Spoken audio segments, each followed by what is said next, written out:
welcome guys to whatever episode this is. I think it's the 16th episode of Brough Guitars Review.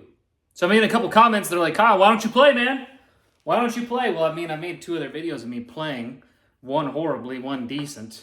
So that was just me playing, I guess. If you guys want to hear me play, sure, I will play. And I am minus a coffee right now, and I feel extremely amped up, but it's because I'm very excited. Thought I had a flat tire earlier. Went to go get it replaced, figured out it was just a malfunction in the code of my tire. Neither here or there, nor do you give a shit. But, hey, life is good. We didn't have to go buy a tire today. An amount of coffee, otherwise I'd have coffee. So, water. Hydrate, guys. It's important, especially in the desert. So, let's talk about something that I have been dying to talk about for some time here. Because this build, I literally had this guitar painted like almost a year ago to the day. It was last September 2022. I've had this body painted that long. So I apologize it has taken this long, but this stuff's expensive. It takes some time. I'm a busy guy too. So again, I'm excited to talk about this. But first and foremost, we're at over 100 subscribers, ladies and gentlemen. Thank you. What does that mean to me? I mean, thanks for watching. Really, that's it, because none of these are monetized, and I make zero money off of this still to this day. Not that I'm complaining, but again, I do this because I enjoy it. It's for the fun of it, and I have nothing else to do. So, neither here or there. But let's talk about the 1984 guitar.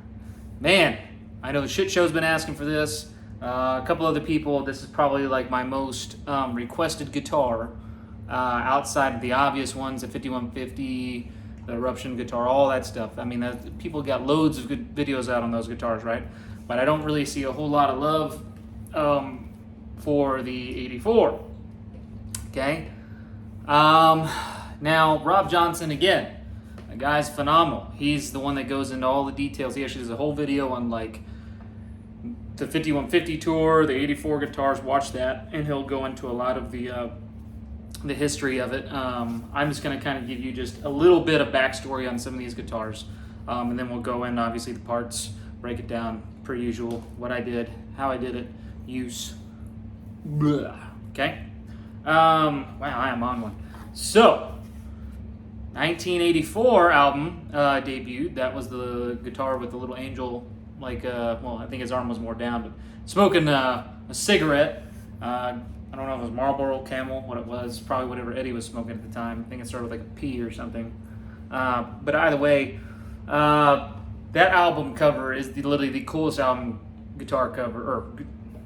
cover I have seen in my existence, my entire life. That album cover is awesome. So, you heard me playing earlier. I played a couple songs off of that. Just a little couple riffage here and there, this and that. That album ended up featuring songs like, Panama. It featured House of Pain. I think Top Jimmy, Hot for Teacher. What else? I mean, I'll Wait. Tons of songs on there, right? And I also, if I remember correctly, this is their 5th or 6th album, I think, released in that time. Maybe, I don't know. Don't quote me on that. But I think it was the last year of the Roth era, and it was a great album. Whether you're a Hagar fan or a Roth fan or a Gary Sharon, God bless you.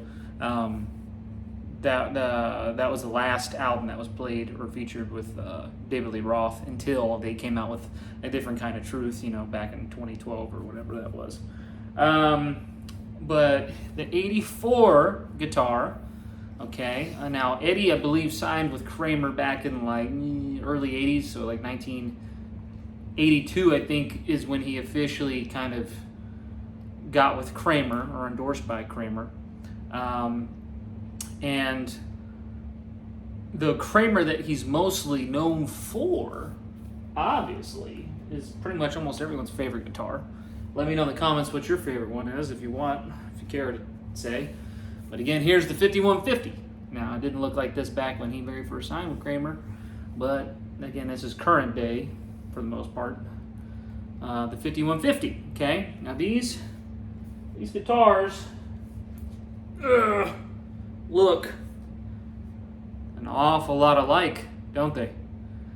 The striping pattern's very similar, colors are very similar. It's because these guitars were built literally around the exact same time. Now, I don't know that anyone knows, probably outside of Zeke Clark, when exactly, or maybe Paul Unkert, when these guitars were exactly, like the day they were all just made and put together and handed to Eddie.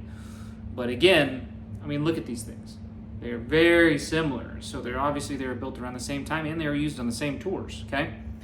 So Eddie was more so known for his Kramer 5150, but in reality,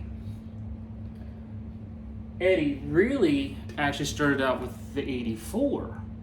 Now again, these are both built around the same time, but to my understanding and research I've done, I just did not lead you guys or misdirect you, hopefully, is that the 84 was supposed to be his original #1 guitar. This one, not the 5150. So early on, I believe in the 84 tour, Eddie was playing this guitar kind of more so early on, and there's tons of footage with him. There's pictures of him playing this guitar. He did enjoy this guitar. At one point, the neck looked like that. I mean, again, where he scrapes off all the lacquer and all his dirtiness and the beard and cigarettes and the sex and, you know, the drugs and everything's all featured on here, right? This was, again, the one he was kind of going to, and then later throughout the tour, he started going to the 5150, okay? But this, like I said, this one was kind of his original one, and it was always part of the 84 tour and the 5150, and then later on for Good Enough, he ended up putting an A bass string here where the E string would have been, and he started playing Good Enough on there and did different tunings and this and that. This guitar, as of today, sorry, just got a text, get out of here.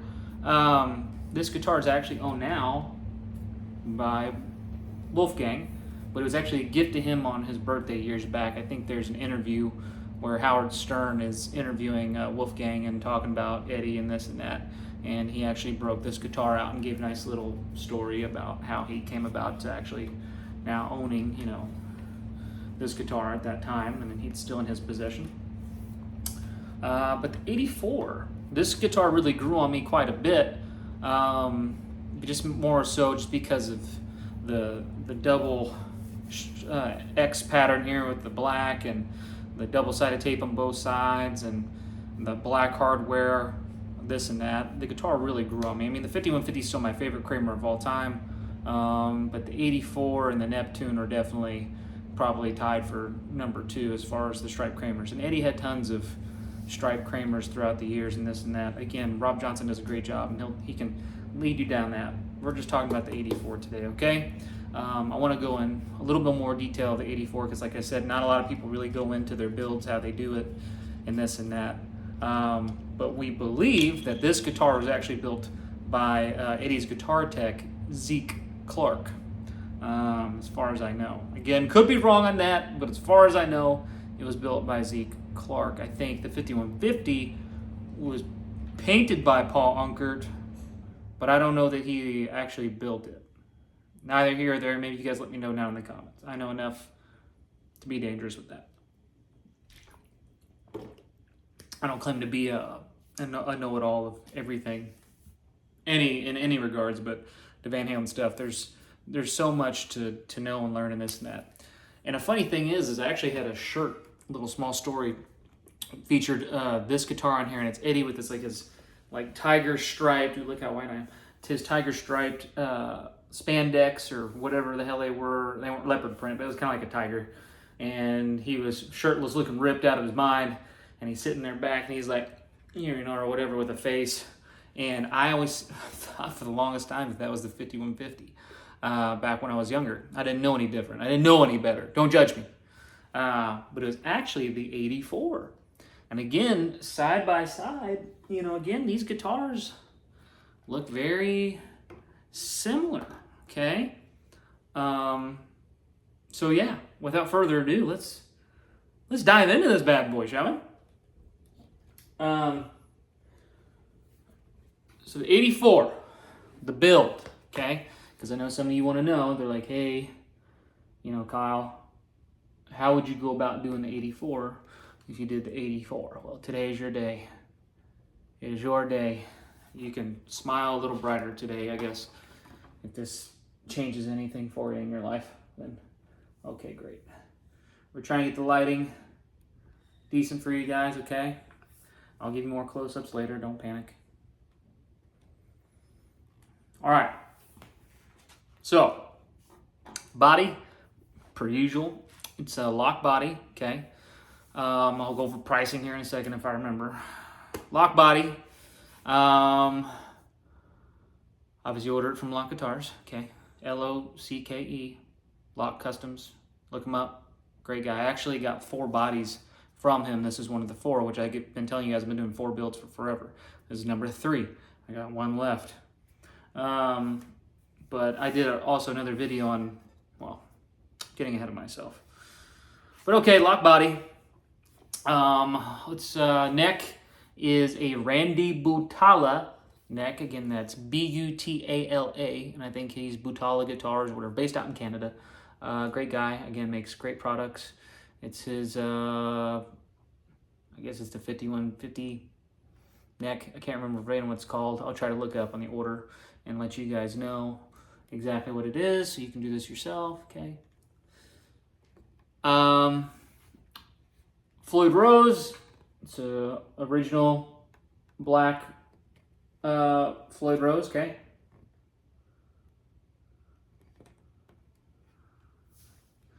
And the pickup is a Seymour Duncan JB Trumbucker. It's the JB Trumbucker, okay? And Trumbucker is just because the poles will align with the saddles and the strings, okay? So if you ever hear Trumbucker, that's what it's for. It's for a tremolo system, so the poles will align. Because you see Eddie always turn his pickups diagonally. That was so the poles could line up with the strings. Little tid tap there for you, okay? Let's see. Should I go over pricing now? Nah, we'll do it in a second. Steinberger knob, because Eddie actually had like a mini pot on his, so this is an actual reproduction Steinberger knob. So you can see it. Eddie had tons of different knobs on this. He had an MXR knob on once. I think he had a speed knob on another time. Eddie was always, you know, doing different things with his parts and this and that. Double-sided tape there on both sides. You got the R2 black nut there. Black retainer bar. Kramer decal. Chrome tuners, which are the Godo or Gato tuners. Got the neck plate here. Oh God, there's my reflection. There's a serial number, B4186. This was from Frets on the Net. Got our eye hooks from Lowe's. It already came with the back plate there. Now the decals, okay? So he has the 1984 decals there. Now the prisms are wrong on mine. The prisms, so you can see it a little bit better, okay? Get out of here. But there's the prisms, right? There's the 2 stars.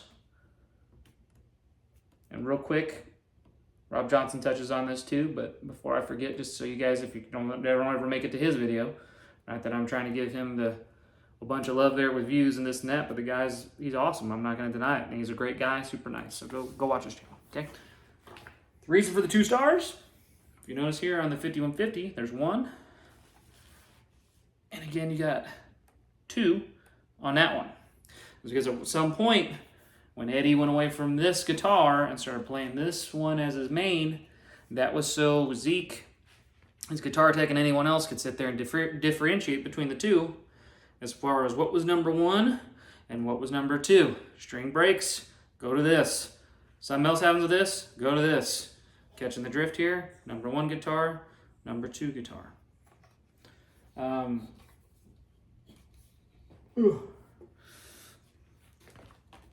Now, real quick before I go to paint, before I go get ahead of myself and I absolutely forget, okay? And then we'll go into pricing, and then I'll tell you how we did this. You'll notice that there's chrome on the tuners and all the other hardware is black, right? So reason being is Eddie actually had 2 different necks on this guitar. Hell, he may have even had more at one point in time, God knows. Because like I said, he was always messing with stuff. I think the original guitar, when it first came into his possession, was all chrome. This was chrome, an original Floyd. The nut was chrome, retainer was chrome, and the tuners were chrome, right?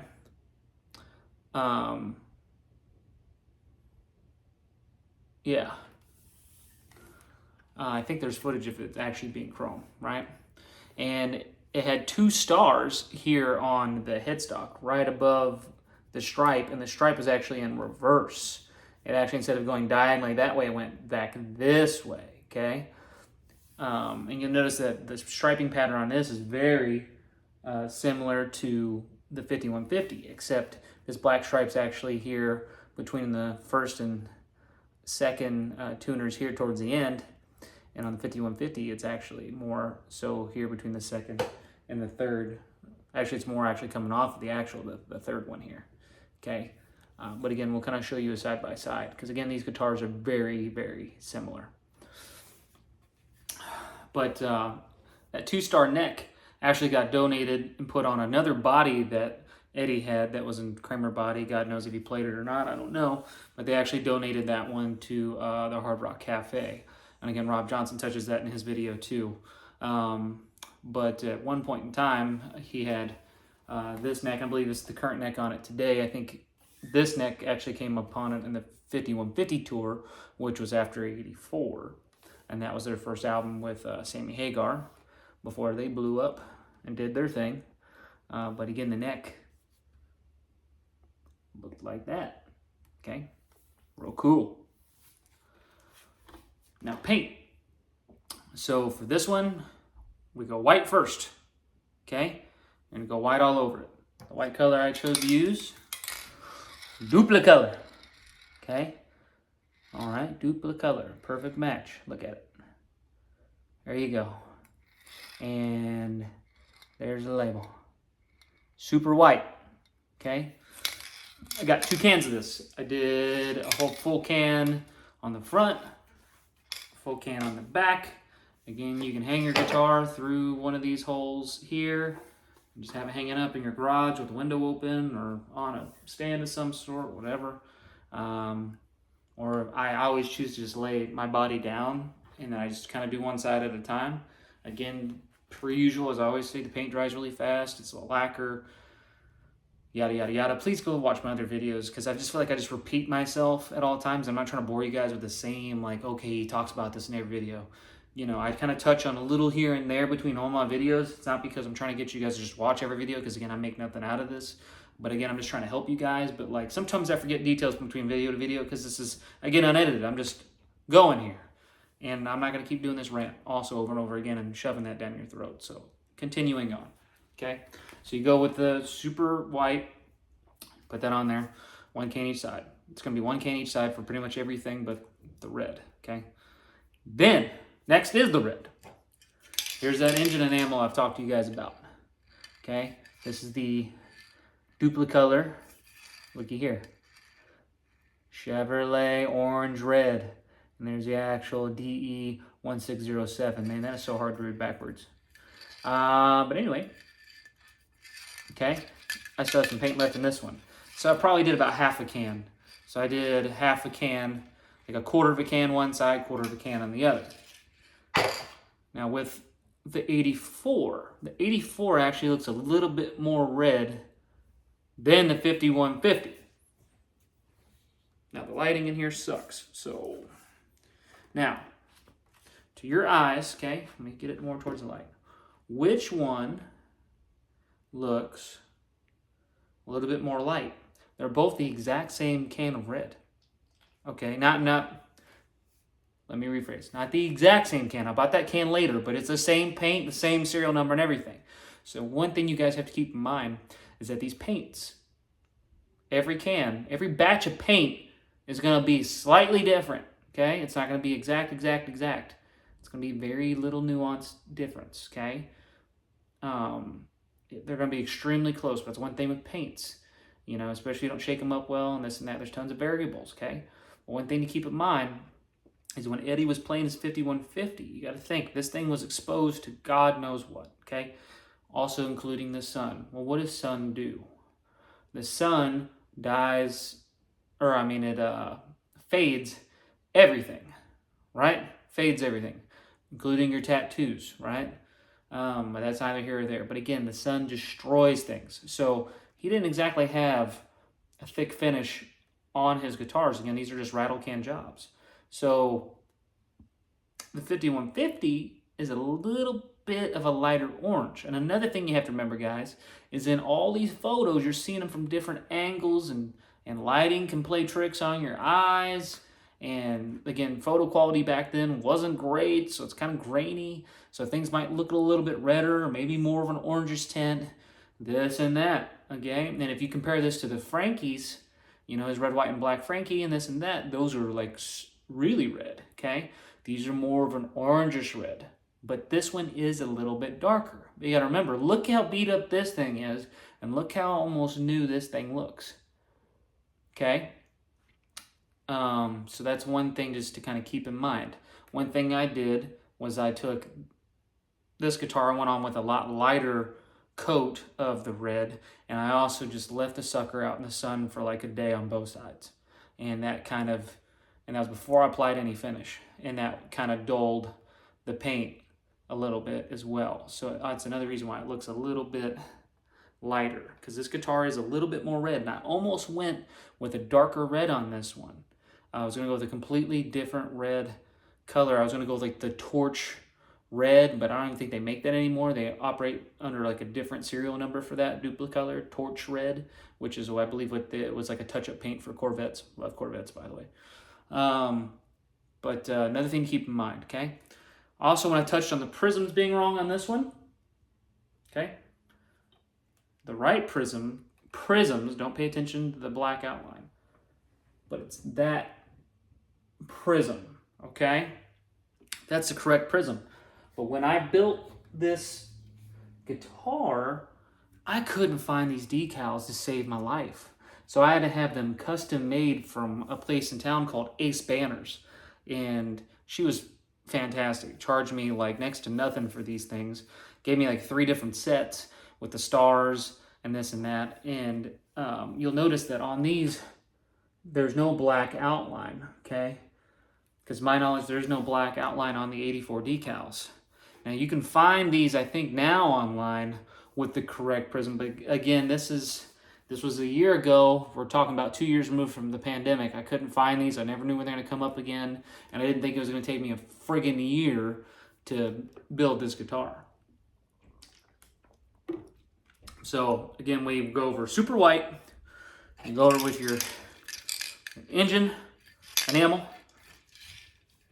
After you've taped this all off, you notice the white stripes are a little bit, thicker than the rest here, okay? And again, look at the striping pattern here. It's very, very similar. You almost have black stripes in all the same areas as the 5150.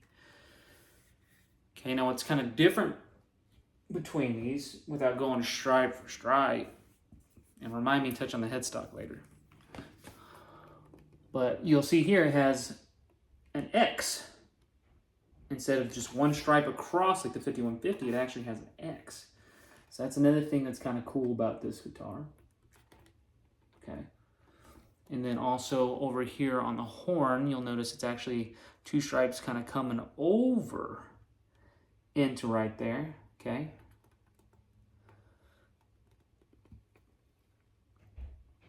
Got some overspray. Again, we'll go into techniques here in a minute. Don't panic.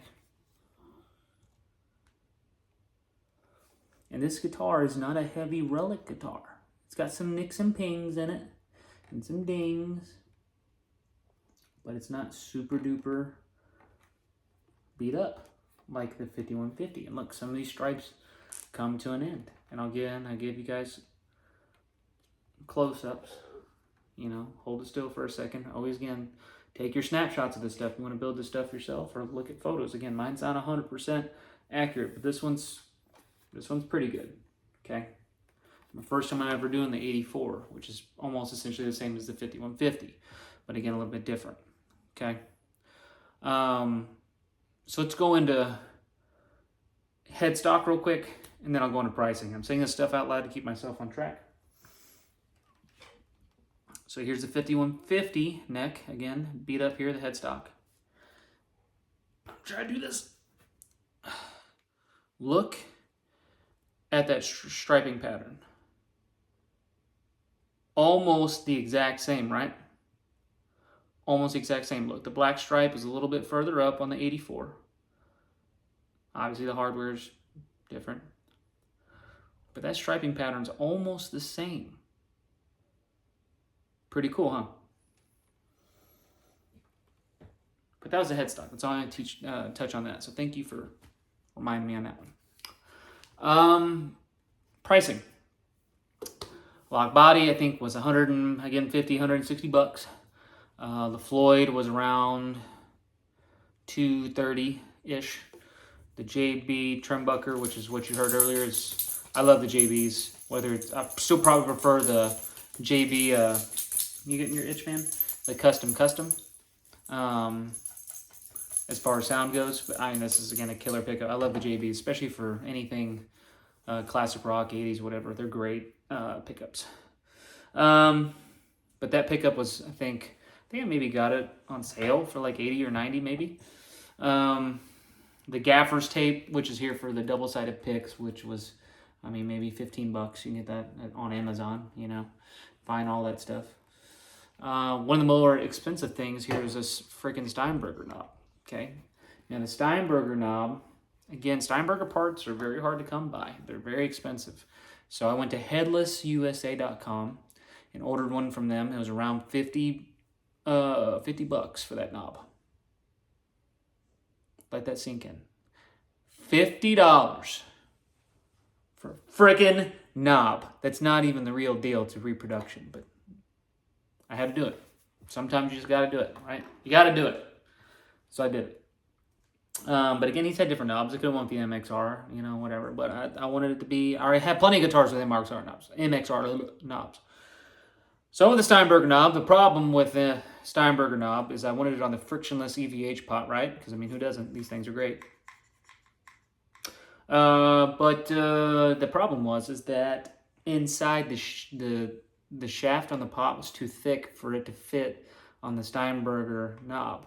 So we had to drill in there, make it a little bit bigger, and then drill into the side to make it like a little Allen wrench thing to put it on there. Because I think, and this is where the Headless USA, I think, screwed me up. I'm not a huge Steinberger guy. I don't know their parts exactly. But I think they're supposed to have 2 holes for the Allen wrench little tool to pull the screw in and out to then be able to put it on different shafts on the potentiometers. But again, maybe you guys let me know for you Steinberger players out there. I have no idea because I don't know Steinberger parts that great. I just know that at one point there was a Steinberger knob on this guitar.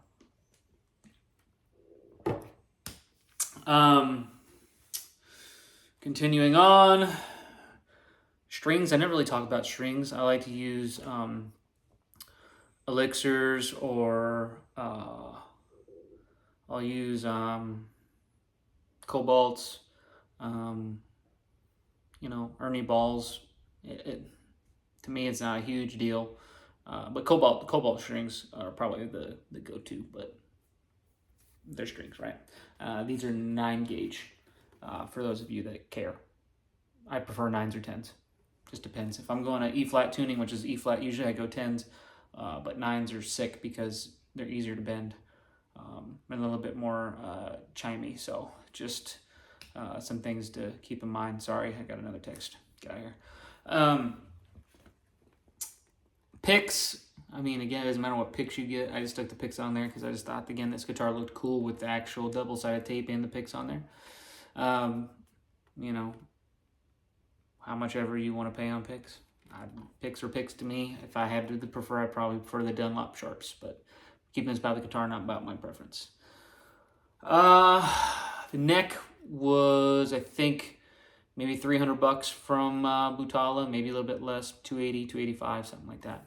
It took, but I think the body took me maybe a month to get, and the neck took about 3 months. It took a while. That's one thing to keep in mind, guys, when you order all these parts. Nut, $38 plus tax, upon tax, so $47. Retainer bar, $15. Kramer decal was, I think, $10 or $15 for 2 of them. The Godot tuners, tomato, Bruce Jenner, Caitlyn Jenner, it is all the same. Around $40. I think 45. And don't go cheap on your tuners, guys. Really, just you know, get decent tuners. That's everything. Even with these locking nuts, get decent tuners. Don't use that old cheap pair of tuners that you got. I did that on my black and white Frankie, and so I got to change that, and it's driving me nuts now. Let's see what else. Oh, the frets on the net. Kramer back plate. Neck plate, thank you, was around $50. Okay, again, expensive, but you can pay, sky's the limit on these. Okay, your eye hooks, you know, a couple dollars from your local hardware store. I think they're number 8s or 6s. I think 8s if you want to get it exact. Hell, these might be 6s because they look a little bit smaller to me. Probably the 6s is what these are. As far as what else did I not cover on pricing here? In the very back cavity here, it says Z 1984. You can't see it because on his Eddies they had 2 springs. I typically have 3 on mine. But it says Z 1984, which was Z Clark because he's the one that built the guitar apparently. Back plate came with it from Lock Bodies, that little control cavity back plate. So that wasn't any additional cost. Paint, I think this can here is maybe $15. Whatever, one can get you through a couple builds. Almost $20. Almost $20. And I just realized I skipped a step. So up to this point in painting, see, like I said, I'm jumping around here. The painting, so you did the white, you did the red, then for here, okay? Now what I did was, and I'll show you in photos, what I did was, this might be a long video here, but I'm really gonna spend my time in the 84 for you guys because I know you guys have been talking about this one. So what I did was, I would take a piece of tape first, and I would put it down where I want the black to be. Just a piece of tape, exactly where I want the black to be. It's very similar to 5150, but I'm gonna go over this again. Put a piece of tape wherever I want the black, okay? Because the black you put on last if you want to be an aficionado. You can put the black on first, but then when you're relicking stuff, you might actually end up getting to the black paint, which is your last coat underneath. So that's one thing to keep in mind why you don't do the black first and you do the black last. Okay? So you put a piece of tape where you want the black to be. Then I would put 2 pieces of tape, one here on the side and one here along the other side. Exactly where I would want the black, so I could have full control of where I want the black to be because I don't want it to get on any of this other stuff. Okay? Now, if you notice this stripe here, this long one that goes down, right? Ooh, let me see. This literally exact stripe there. Look how, see how that's not a complete full piece of tape? How it kind of dips down. I'm trying to do this. Dips down right through here and gets a little smaller. So what you do is when you have your single piece of tape here, you just take your X-Acto knife and you just kind of cut off a little sliver here and pull it up. Now you got the kind of shape that you want, right? And then we're not worried about overspray yet, okay? Same thing with here, right above the knob. See how it has the little dip? in it there, just left or right, to your right of that pick. See? Okay. That's how you kind of get those off sizes. You just, again, you're just going to cut that little sliver there. All right. And you're going to, actually, let me correct myself. When you cut this sliver here, leave this section of the tape here. And then take off the big piece. So you got your two pieces running along the side. You made your X-Acto knife cut here. Leave that little divot there. Leave this little sliver here. Leave that tape there. Leave it there. Let me repeat. Leave it there. And then take off this piece of tape. Okay? The big pieces. Take that off. Then you're going to cover this sucker with a grocery bag. Don't do newspapers because it could bleed through. You're going to cover it with a grocery bag. Maybe two. One kind of here and one there. And then just do the stripe. And then you're going to do your black. Just down a couple, up and back a couple times. You don't got to soak it. Just do one light coat, let it dry. 10 minutes. Go back another coat, 10 minutes. Another coat, 10 minutes. Another coat. Until you get the stripe exactly the way you want. Then you're going to go and you're going to cover it with a grocery bag again here and down here and tape it down. Tape down all the edges. Don't want to get any overspray to leak through in there. Because you're going to be pissed. I've done it. Trust me. I've done all the problem solving for you. You're freaking welcome. So then you're going to spray it with the black again. Okay? You're going to do that everywhere. On the front and on the back. I mean, look at this one. Yeah, I made it kind of that shape. Same thing. And you can tape the whole body if you want to cover it from the paint. But again, if you don't have the tape overlapping each other where the seams are, paint can still get in there. Don't have it side by side like that. You can still see the space in between my fingers, correct? Yes. So that means paint can still get in. It's wet. It's liquid. It's going to seep in. Okay? That's why I do the grocery bag thing. I make sure there's no holes. There's no pokes in the grocery bag, this and that. So just do that. Okay? Now, what you're going to do is, once you got that off, you're going to peel your tape off. Now you got your black everywhere, right? Then you're going to use your grocery bag situation, cover the majority of the body. So like, let's say we're going to do this overspray here. Cover it with a grocery bag, cover it with a grocery bag. Take two pieces of cardboard, okay? And you're going to set them here on top of the body. Here's one piece here, one piece there. You're going to set them there. Very carefully from a distance, like far away. Spray a couple times. Again, do it in non-windy conditions. Spray a couple times. Let the can do its thing. I got a little too close. But if you do it, it will look more natural. If I was to go back and do this again, I would have taken my own advice and not been impatient. But from a distance, and it's going to make it look more realistic with the overspray, okay? Because when you get too freaking close, it looks like that bullshit. Okay. Yes, I just smacked myself. Okay. Now that came out decent, right? And if you notice, this stripe actually ends. Doesn't connect to anything. Another thing to keep in mind. Look, here's a decent overspray here. Okay. Now look here, right here where I screwed up. There's that. Oh, and this is a barrel jack, by the way. Barrel jacks can be a pain in the ass. They do come loose. Food for thought. Just know. Don't get like the Switchcraft ones or this or that. Those are shit. Get a better quality one. I couldn't tell you, but get a better quality one. Okay? So that's how you do your overspray. Again, cardboard every single time, or you can tape. You can also tape, but again, it's not going to look so much like overspray. But if you really want to get, like, I think I use tape on this portion because the stripes are so small, okay? But again, you got to do this stuff from a distance to be able to make it look super good, okay? And let me touch on the decals. I think I said the decals were dirt cheap. I got the stars, right? But the stars, there's two of them that go right there, okay? There's none on this version of the Headstock. Obviously, you've seen that. Just wanted to touch base. Also, when you order these next, don't forget the skunk stripe. Don't forget to order them with that. I think Butala, it already comes with it, but if you get this through Music Craft, which you can do, skunk stripe, walnut. Let's see. So that's how you do that. Now when it comes to the relicking, again, it's no different than any of the other builds. I prefer to use a round-edged X-Acto knife, the rounder edge one. I've shown you in previous videos, go back and look at those. But the majority of the relicking isn't really on top.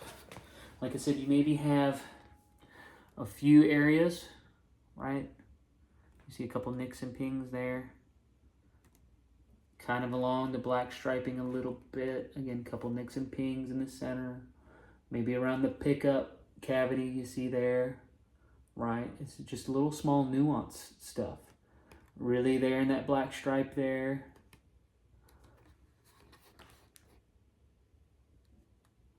Not so much really down here too much. Ignore this overspray of red. You got underneath the tape. That ain't supposed to be there. It just kind of happened, and I forgot to clean it up. Okay? Again, learn from me. See a couple nicks and pings, right?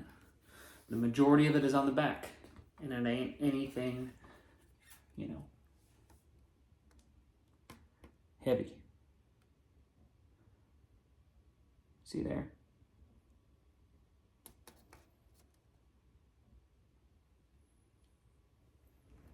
Sorry, I'm not trying to get my face that close, but I'm just trying to show you guys.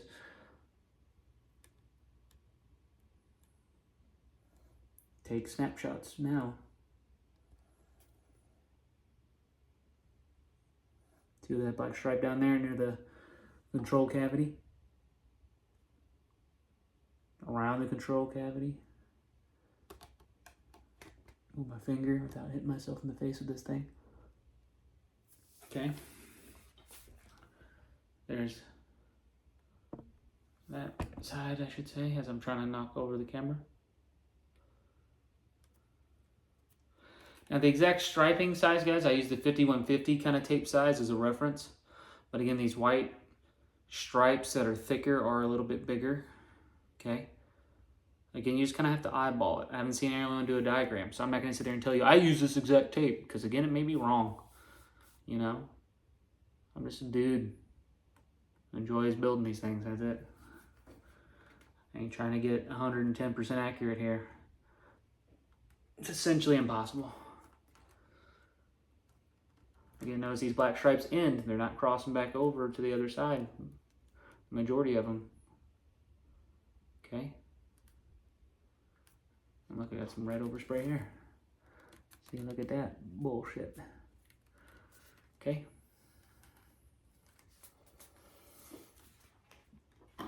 And yeah, guys, that is the 84. That's how you do it. Okay, and then per usual, I went over it with the finish. There's the brand called Deft. I did a satin finish. It's not shiny. I did one can. I did half a can one side, half a can the other. If you want to know how to relic your neck, I'm not going to go over that in this video. I think it's episode like 13 or something if you want to get specifics of how to relic a neck. It's literally talking about this exact neck. How do you do it? And look, it's still on there. I've been playing the shit out of this thing. Okay? And that's how you do the neck. So again, if you guys ever have questions, comments, concerns, thoughts, whatever, you know, let me know. But again, guys, I enjoy doing this stuff. This is for the fun of it.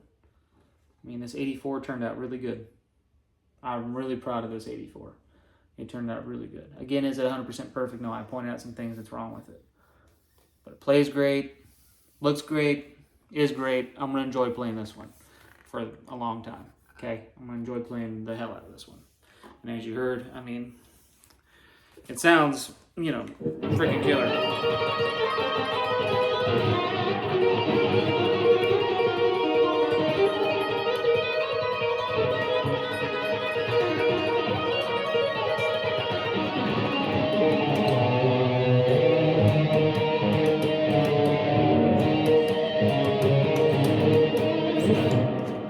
If I could play not sloppy. Sounds great. Okay, now let's go into the usual, where we kind of go into the photos so you guys can see exactly how it came about in no particular order. My daughter was on this. Oh God, she's had tons of stuff open here. Let me find my photos and get my life together here. Okay. So the 84, where should be? That's the 5150. Now the pictures I used was off of EVH.com, or is it Kramer.com? Let me take a look. Yep, I don't remember. But I took snapshots. Okay.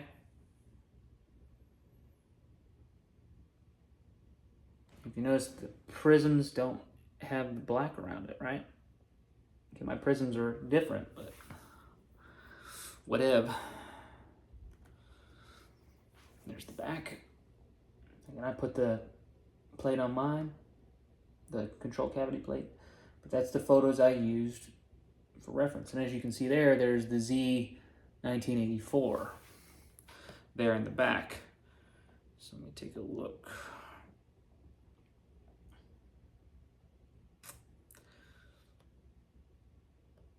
So here's the lock body. Okay. Plain. Again, don't forget to tape off your neck pockets. You don't want any paint in there. There's the back. Here, let me move you closer here. I have to keep leaning forward, about to fall off the couch. Here. Oops. So here's it all taped up. Okay. Sorry, it's so bright, guys. It's that freaking towel I used. But if you want to use references where you put your tape, there you go. Okay. Trying to get it all in there so you can really see. Okay. There's the back.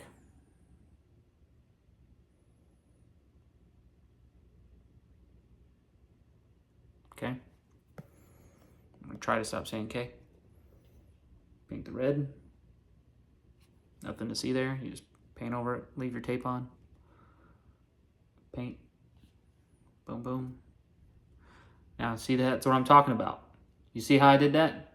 Look, I didn't use grocery bags, but you can use grocery bags. I used that for the Kramer. But again, you can do that. Now look, I have the tape all overlapping each other. There's no way black paint's getting in there.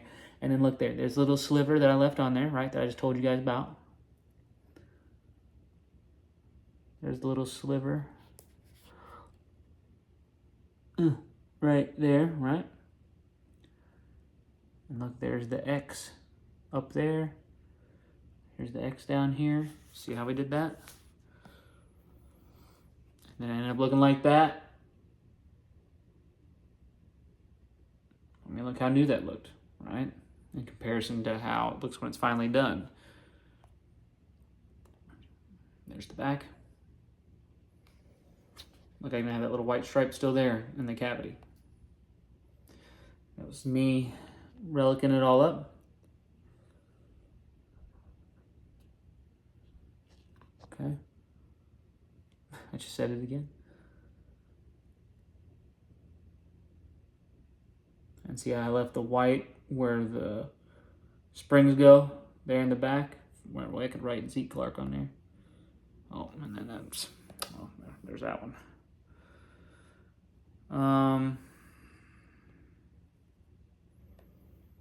Here it is with the 84 decal on there.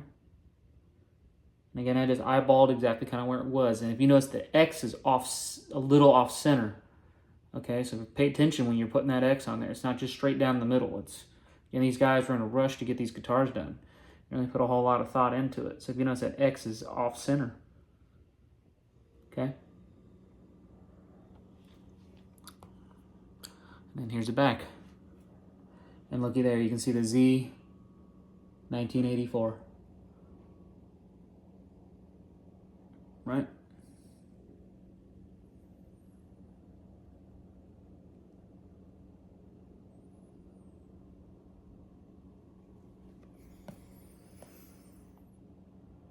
And that's it on that one. Let me give you the neck specs. So the neck actually cost me $275, not including shipping. Out of my face. So let's see here. We're over the neck specs and then pretty much in this video. We're almost an hour in. It seems like all my videos are going to be about an hour now. So if you guys are still hanging around at the end, cool. You're the real ones. Halen is knocked out, dude. He looks dead. I'm glad he's cooperating. And it's already almost 2 o'clock. I have to go pick up my daughter here soon, so another reason why I'm gonna have to get off here. Let's take a look here. So guitar, it's all one piece. It's the, oh wait a minute. Oh, sorry. I was about to give you the Musicraft one. That would have been wrong. Nope, nope, nope, stop. Let's look for Butala.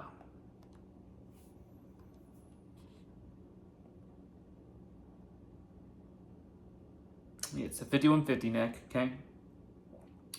Ordered it back in April, so the neck was the last thing that I got. Took me a while. Blah. Anyway, it's right-handed because I'm right-handed. The neck cost me $220. $220. So look, it was $275 for a neck for the Musicraft, $220 through Randy Butala. They both make great products. I think you have a little bit more customizable options with Musicraft, but again, if you don't really care, Butala makes a great neck. It really does. And my daughter's got some crusty stuff all over this iPad. What did she do? Anyway, right-handed, standard construction, heel width 2 3/16, which is your standard Fender neck pocket. Nut width is 1 5/8 inches. Again, that's an R2 size nut. Nut slot style, Floyd Rose with the rear shelf, or the Floyd Rose shelf with the rear mount holes, which is little snake eyes, you know, there in the back.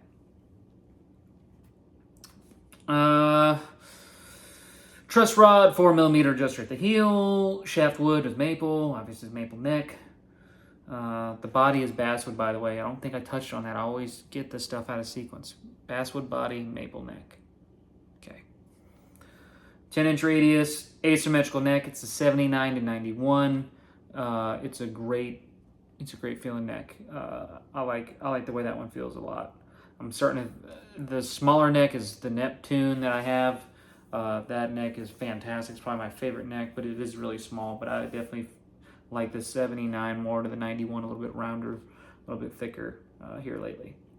Tuner holes is, or fret inlay. Sorry, I'm getting ahead of myself. No, I'm getting way ahead. Asymmetrical 7991. Fret wire 6150.